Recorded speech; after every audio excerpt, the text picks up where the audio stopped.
most of us, brother, when we done dealt with concrete mix, right?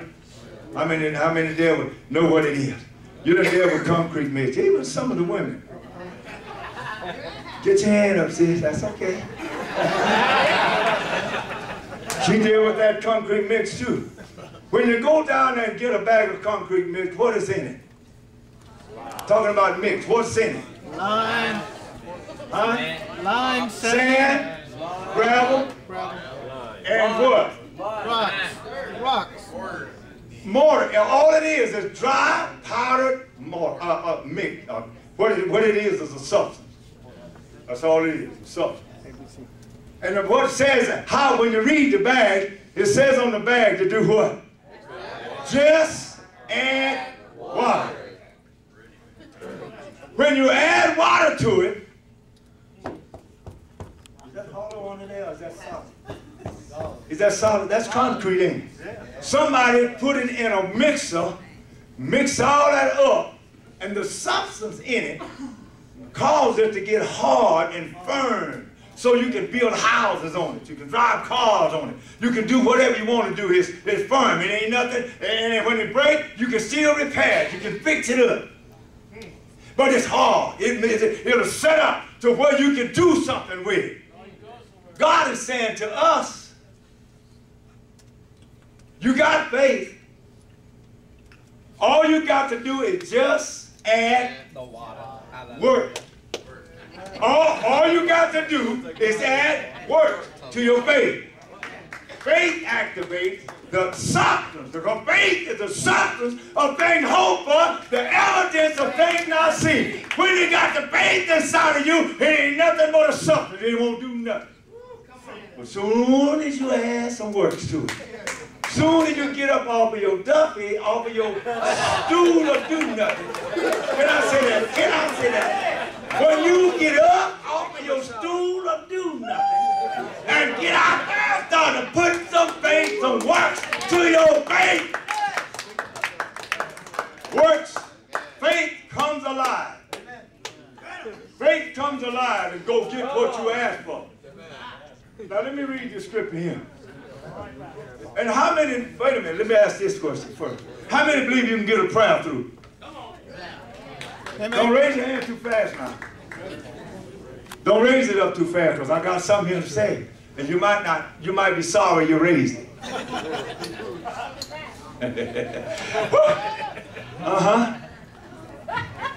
But you said you can get a prayer through, and I don't forget that because I may come back to that.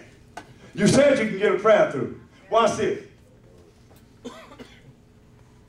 What my Bible?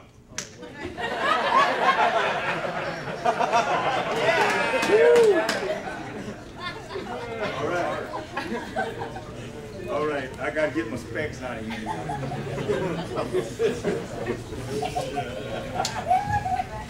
Watch this.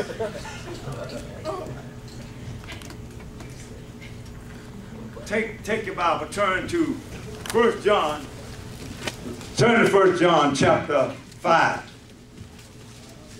Well, turn to 3 first, chapter 3 first. Let me do that one first. I ain't even going the way I went. Supposed to be going. I ain't even going. I don't know why.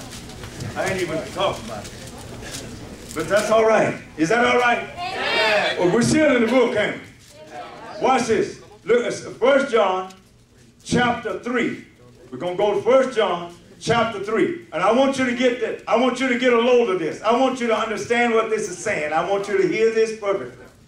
Go down to verse 18. Verse 18. And here's what it said.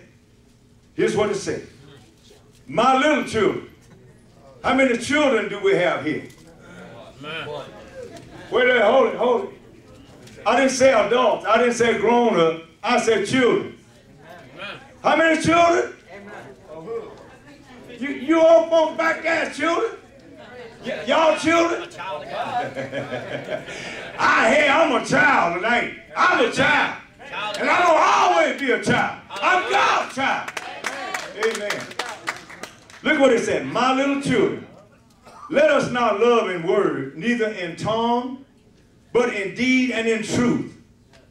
And hereby we know that we are of the truth and shall assure our hearts before God. Listen, getting into the essence right here. Watch this.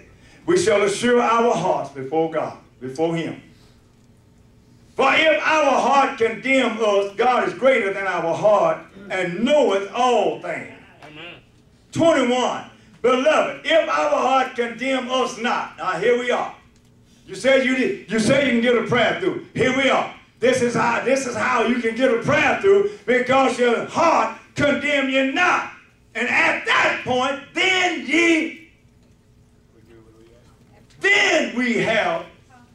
have we confidence toward God. Once you know it, there's no condemnation. Is that what Romans 8:1 said? There's therefore no condemnation to them which are in Christ Jesus.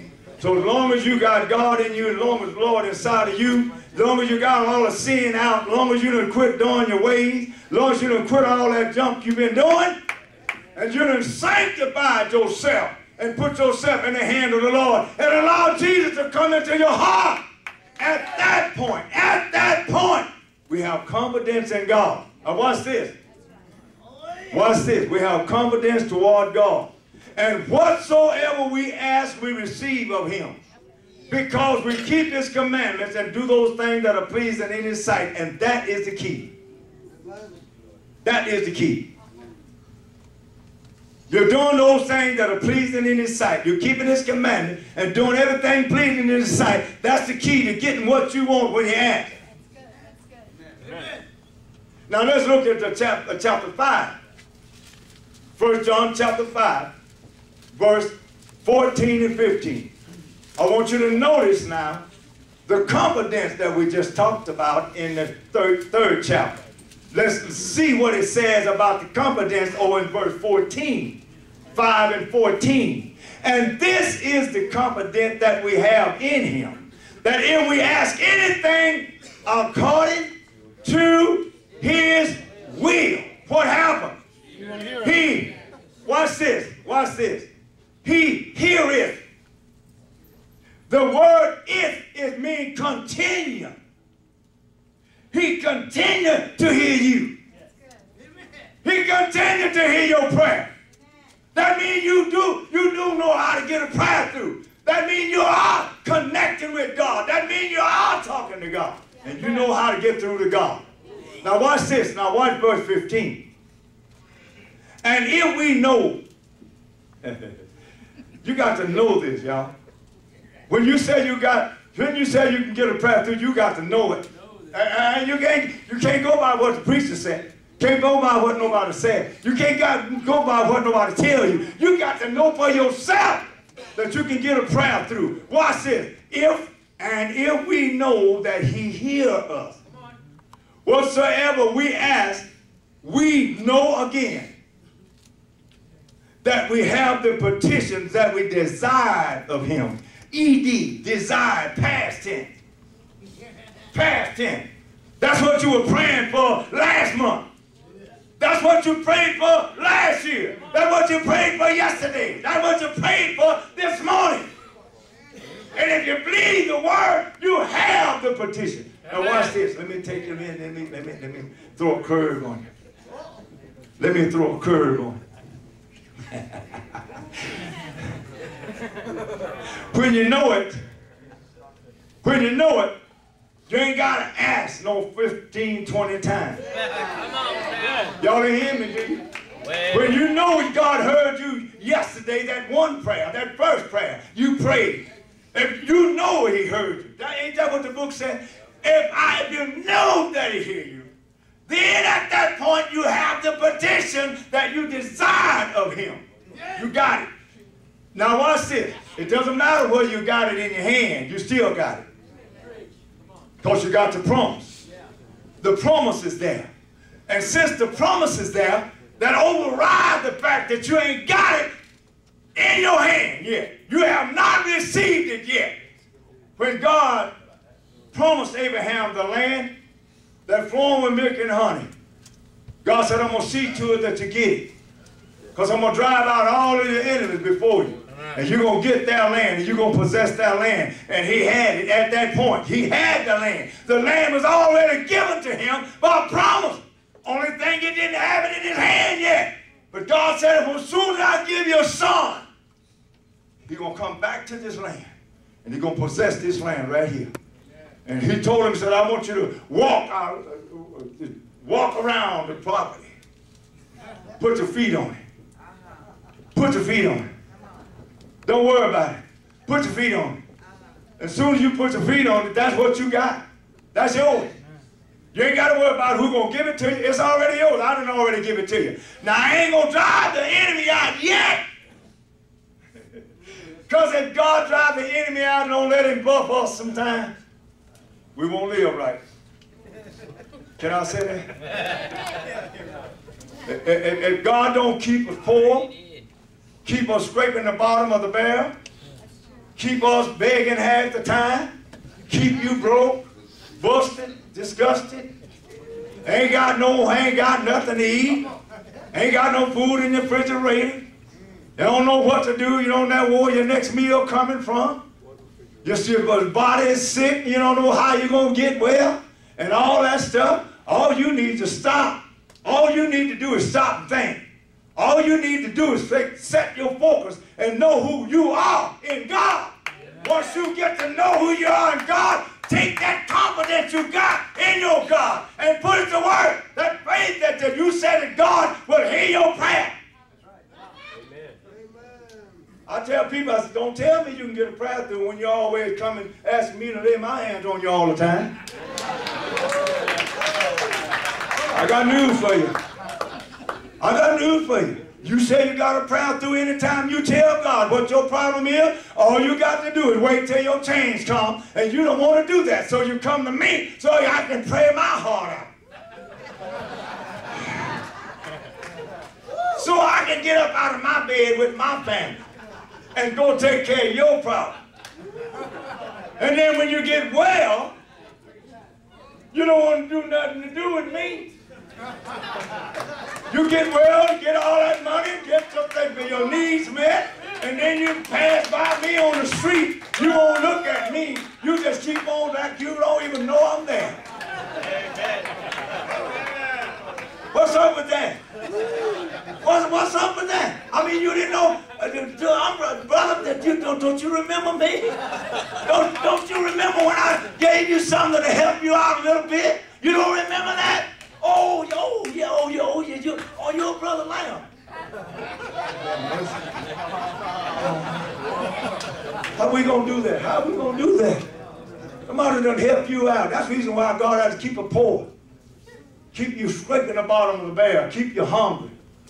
So you can learn how to appreciate when good comes. You learn how to appreciate when your help comes. You learn how to appreciate when somebody gives you a helping hand.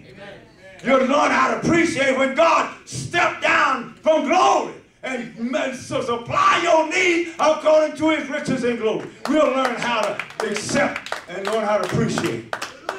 We're in bad shape sometimes. We get stuck.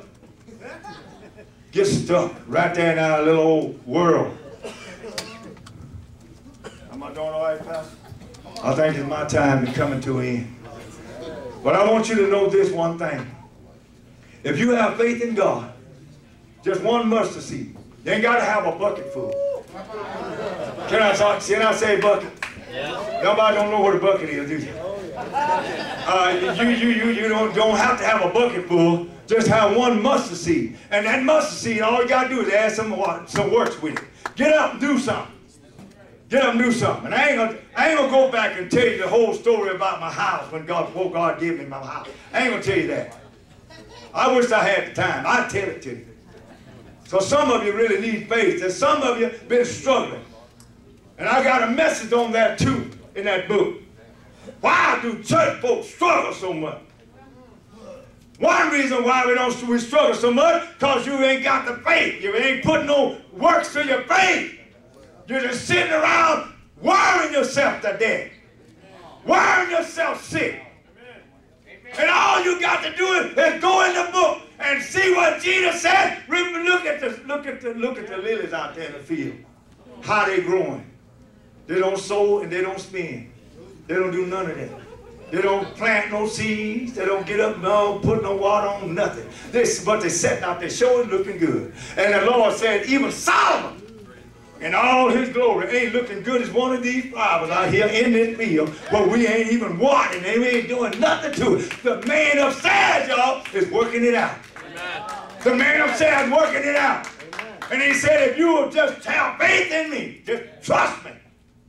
Just trust me. I'll work it out for you. Because I care more for you than I do that flower out there in that field. This is real, y'all. If you ain't got no faith, in God, you get you some faith in your God. This is your God. This is your God. And what's good about it, He's mine. And another thing good about it, He promised that He will take care of us. All we have to do is trust Him. How many trust Him tonight? How many really trust Him? I'm talking about really trust Him. I mean, trust Him without worry. Because you didn't know it, but worry kills faith. Worry kills faith. Right? It kills you too. You sit around and worry your head getting bald, getting gray, all your hair falling out, rubbing your head on the bedpost, trying to worry about trying to fix things that you can't fix. No good way you can't do it, and here you sitting around worrying about something you can't change. Worrying about stuff you can't fix. I don't worry about nothing, Pastor. I don't worry about things. And yet, God come through in every time. And I heard your testimony. How God is just supplying the need. You get down to the last little bit. And where you ain't got nothing, you don't know where the next one coming from and how you going to meet that need right there. But your faith is already working. Amen. Your faith is already working. And God just come through in His own sweet time. Whew. I love it. I love it. I wish I had time to tell my testimony, give you some testimony. Because I got some testimony. I've been on the road or traveled on the highways, run out of gas, run out of money, run out of everything. In the desert, Arizona desert, if you please. In the month of August, run out of gas, out of money, ain't got nothing. I just got out of the car and walked back to the back of the car. And I just told the Lord, I said, Lord, I ain't got no gas, I ain't got no money. Fix it. Went back, got in the car. 10 minutes, here come a car, man out of California. Driving a truck, pulling a boat. Come out there and say, hey, look like you need some help. I said, yeah, I need some help. What's the problem is? I'm out of gas and out of money. Out here in this desert. Wasn't worried about it. I wasn't upset. Wasn't all, none of that. Cool as cucumber. Gotta keep your head straight. Don't get to worry, because if you get to worry, you're in trouble. The man said, well, I got a 5-gallon can of gas. I'm going to put that in your car. That'll get you to the next station about 10 miles away. And then I'm going to give you enough money to get you in the Phoenix. When I leave the house, I don't worry about things. Sometimes I've left the house and then just had enough money, just had enough gas. Didn't have no money. Just had enough gas to get me to the next town where I gotta go preach. Got down there, the man took up the offering, left out of the back door and went home. And I'm there about faith. When the service was out, I said, brother, where's the pastor? I didn't know him. I had never met him. I didn't know him. Well, the pastor, when they took up the offering, he went home. Went out the back door, went home. I said, well, brother, I come down here on faith. I need gas in my car. Get me back to Phoenix, Arizona. He gave me $3. That's okay. I got back home. See, I don't worry about what's going to happen once I get there. I just get there. All I worry about is getting there. And I ain't got no sense. If I can tell you my testimony, you'll find out I ain't got no sense. I guess God didn't give me none. So I ain't trying to find none. I'm just going to use what God gave me. So that's good for me. If He said you have some crazy faith and trust me, I'm going to trust in God. No matter what. Woo! Oh, God. Amen. I'm going to close, y'all. I'm going to close. But listen. Settle yourself. Now, this is for you, everyone. Settle yourself. Stop your word. Stop trying to fix stuff that you can't fix. Amen. Fix what you can fix and leave the rest to God. That is, if you trust Him. You ain't got nobody else, and some of you ain't got no husbands you can count on, so guess what? You women ain't got a leg to stand on, some of you. You got to do everything by yourself. Yeah, everything. All that stuff you can't do that ain't belong to a woman and she ain't supposed to be doing it, you still got to do it because you ain't got no man to do it. Amen. Now you got to trust God. You got to tell God about it. And God either fix it so you can do it, or He'll send somebody there to take that place, take your place. Amen. And He'll do it at your price. Amen. All you got to do is ask God what you want. Tell Him what you want. If you ain't got no money, say, God, send me somebody to fix it. Well, guess what? You got to send them to fix that. You ain't got to pay them nothing. That's what God is.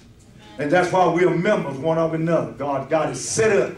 It's already set up to where we help us of one another. I'm coming to a close, but get your faith in God. Get anchored. Get rooted, grounded, established, built up, settled, strengthened, and made perfect. Because when you become perfect in your faith, to where you trusting in God in everything you do, you ain't got to worry about a thing. God can take care of everything. Stand to your feet. Stand to your feet, everybody. Oh, hallelujah. Everybody lift your hands and say, Lord, I'm getting that faith. I'm getting this faith, Lord. This is the faith you told me I got to have.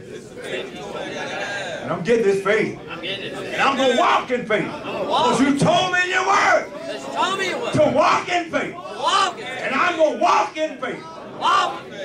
From this night on, I'm going to trust you.